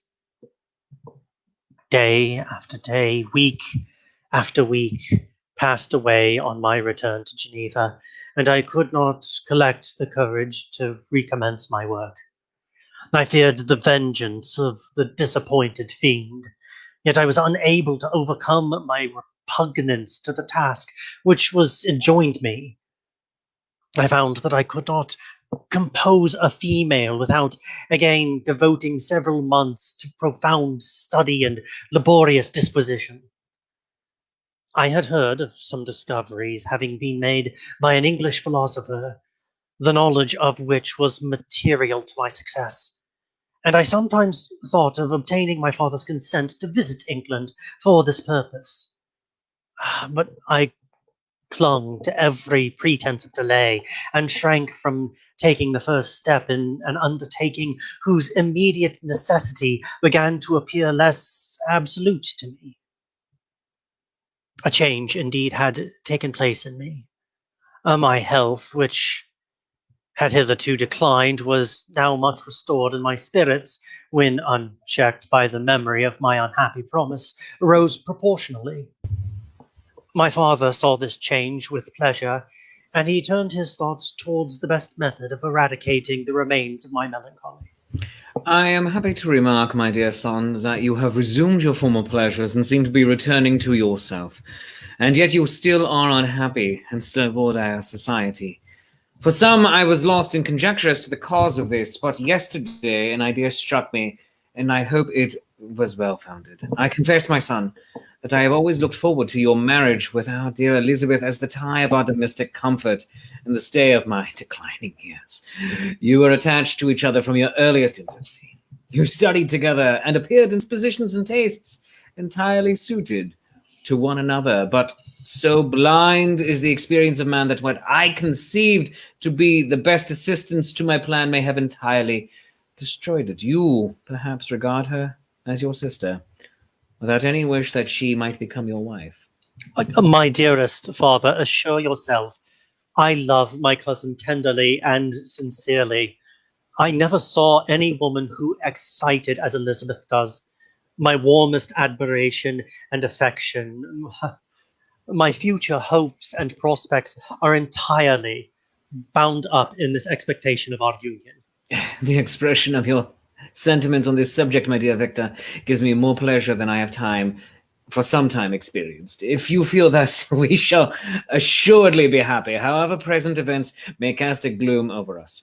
But it is this gloom which appears to have taken so strong a hold of your mind that I wish to dissipate. Tell me, therefore, whether you object to an immediate solemnization of the marriage. We have been unfortunate, and recent events have drawn us from that everyday tranquility, befitting my years and infirmities. You are younger, yet I do not suppose, possessed you as you are of a competent fortune, that an early marriage would at all interfere with any future plans of honor and utility that you may have formed. Do not suppose, however, that I wish to dictate happiness to you, or that a delay on your part would cause any serious uneasiness. Interpret my words with candor, and answer me, I conjure you, with confidence and sincerity. I listened to my father in silence, and remained for some time incapable of offering any reply. I revolved rapidly in my mind with a multitude of thoughts and endeavors to arrive at some conclusion. Alas, to me, the idea of an immediate union with my Elizabeth was one of horror and dismay. I was bound by a solemn promise which I had not yet fulfilled and dared not break. Oh, if I did, what manifold miseries might not impend over me and my devoted family? Could I enter into a festival with this deadly weight yet hanging round my neck and bowing me to the ground? Must I perform my engagement and let the monster depart with his mate before I allowed myself to enjoy the delight of a union from which I expected peace? I remembered also the necessity imposed upon me of either journeying to England or entering into a long correspondence with those philosophers of that country whose knowledge and discoveries were of indispensable use to me in my present undertaking. The latter method of obtaining the desired intelligence was dilatory and unsatisfactory. Besides, I had an insurmountable aversion to the idea of engaging myself in my loathsome task in my father's house, while in habits of familiar intercourse with those I loved. These feelings dictated my answer to my father. I expressed a wish to visit England, but concealing the true reasons of this request, I clothed my desires under a guise which excited no suspicion, while I urged my desire with an earnestness that easily induced my father to comply. After so long a period of absorbing melancholy that resembled madness in its intensity and effects, he was glad to find that I was capable of taking pleasure in the idea of such a journey. And he hoped that change of scene and varied amusement would, before my return, have restored me entirely to myself. The duration of my absence was left to my own choice. A few months, or at most a year, was the period contemplated. One perpetual kind precaution he had taken to ensure my having a companion. Without previously communicating with me, he had, in concert with Elizabeth, agreed that Clerval should join me at Strasbourg. This interfered with the solitude I coveted for the prosecution of my task, yet at the commencement of my journey, the presence of my friend could in no way be an impediment. Truly I rejoiced that this should be saved many hours of lonely, maddening reflection. Nay, Henry might stand between me and the intrusion of my foe. If I were alone, would he not at times force his abhorred presence on me to remind me of my task or to contemplate its progress? To England, therefore, I was bound, and it was understood that my union with Elizabeth should take place immediately on my return. It was in the latter end of September that I again quitted my native country.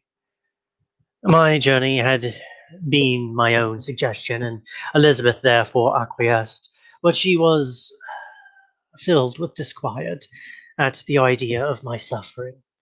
Away from her, the inroads of misery and grief.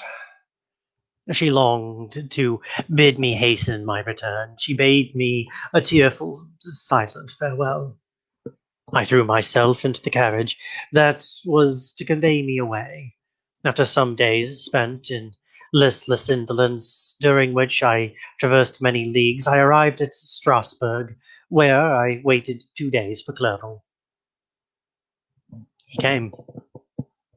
Alas, how great was the contrast between us.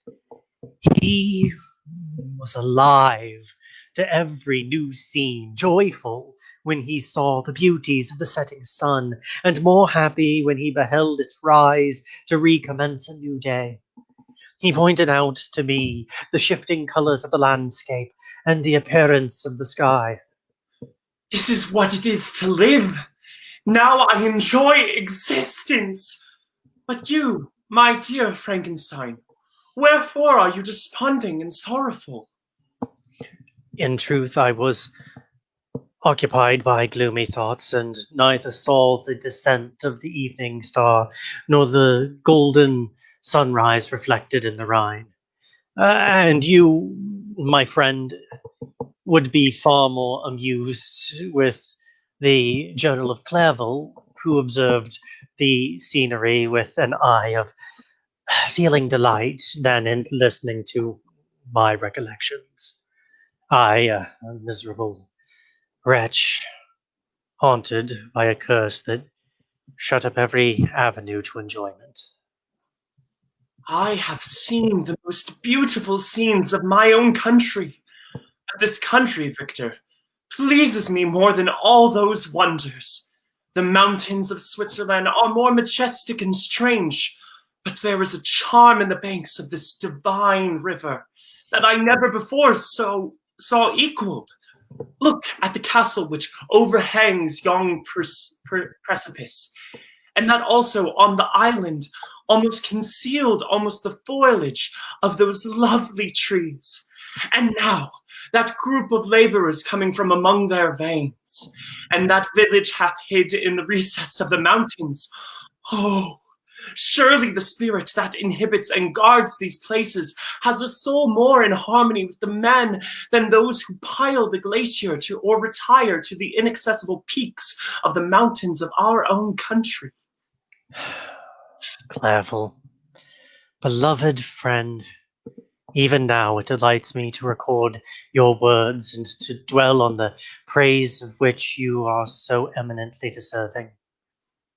He was a being formed in the very poetry of nature. His wild and enthusiastic imagination was chastened by the sensibility of his heart. His soul overflowed with ardent affections, and his friendship was that of the devoted and wondrous nature that the worldly minded teach us to look for only in the imagination. And where does he now exist?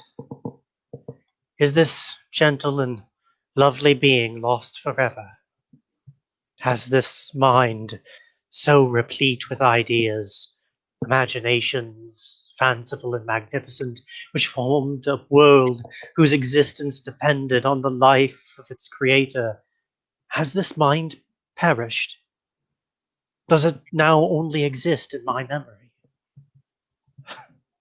No, it is not thus. Your form, so divinely wrought and beaming with beauty, has decayed, but your spirit still visits and consoles your unhappy friend. Pardon this gush of sorrow. These ineffectual words are but a slight tribute to the unexampled worth of Henry. But they soothe my heart, overflowing with the anguish which his remembrance creates. I will proceed with my tale. At length we saw the numerous steeples of London, St. Paul's towering above all, and the Tower, famed in English history. London was our present point of rest. We determined to remain several months in this wonderful and celebrated city.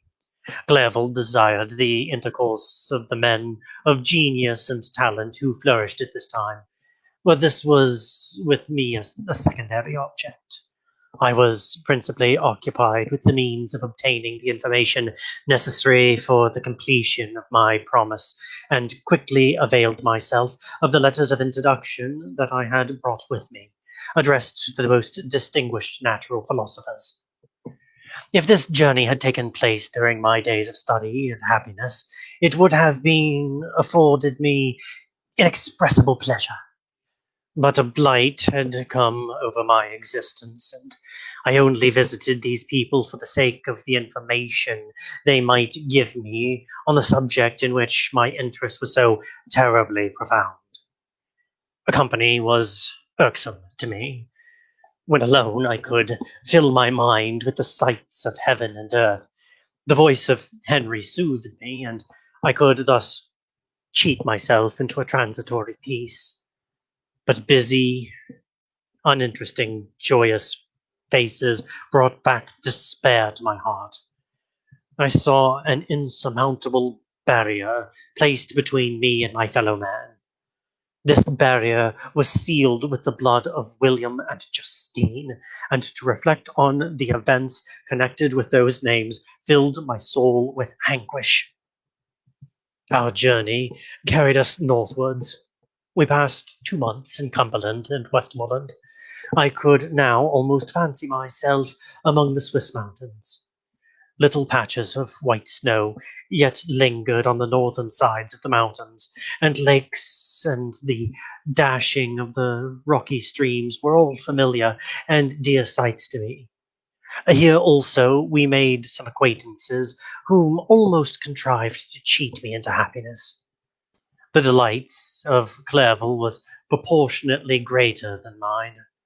His mind expanded in the company of men of talent, and he found in his own nature greater capacities and resources than he could have imagined himself to have possessed while he associated with his inferiors. Pass my life here, and among these mountains, I should scarcely regret Switzerland and the Rhine. But he found that a traveller's life is one that includes much pain amidst its enjoyments. His feelings are forever on the stretch, and when he begins to sink into repose, he finds himself obliged to quit that on which he rests in pleasure for something new, which engages his attention, and which he also forsakes for another novelty. We continued north, and I told Clerval that I wished to make a tour of Scotland alone. Do enjoy yourself, and let this be our rendezvous. I may be absent a month or two, but do not interfere with my motions. I entreat you, leave me to peace and solitude for a short time, and when I return, I hope it will be with a lighter heart, more congenial to your own temper. I had rather be with you in your solitary rambles than with these Scotch people whom I do not know. Hasten then, my dear friend, to return, that I may again feel myself somewhat at home, which I cannot do in your absence. Having parted from my friend, I determined to visit some remote spot of Scotland and finish my work in solitude. I did not doubt but that the monster followed me, and would discover himself to me when I should have finished, that he might receive his companion. With this resolution, I traversed the northern highlands, and fixed on one of the remotest of the Orkneys as the scene of my labours. On the whole island there were but 3 miserable huts, and one of these was vacant when I arrived. This I hired. It contained but 2 rooms, and these exhibited all the squalidness and of most miserable penury. I lived ungazed at and unmolested. In this retreat I devoted the morning to labour, but in the evening, when the weather permitted, I walked on the stony beach of the sea, and listened to the waves as they roared and dashed at my feet. It was a monotonous, yet ever-changing scene. I thought of Switzerland. It was far different from this desolate and appalling landscape. Its hills are covered with vines, and its cottages are scattered thickly in the plains. Its fair lakes reflect a blue and gentle sky, and when troubled by the winds, their tumult is but as the play of a lively infant when compared to the roarings of the giant ocean.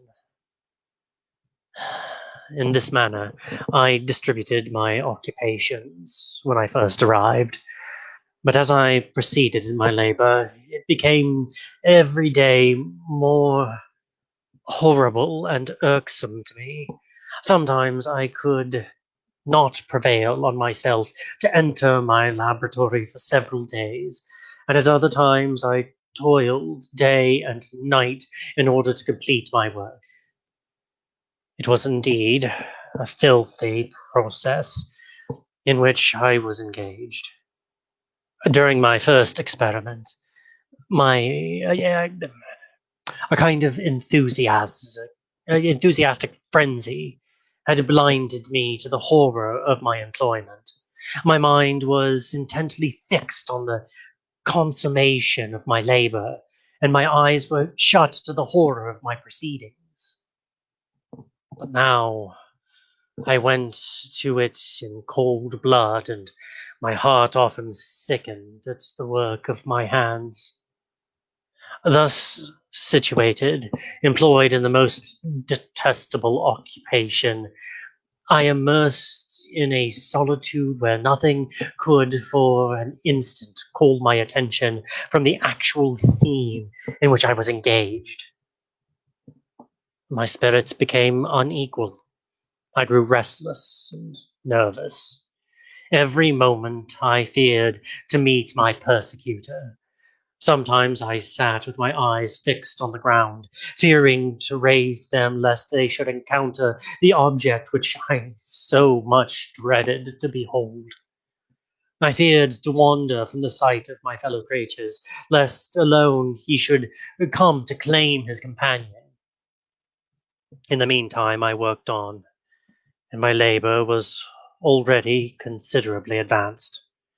I looked towards its completion with a tremulous and eager hope, which I dared not trust myself to question, but in which was intermixed with obscure forebodings of evil that made my heart sicken in my bosom.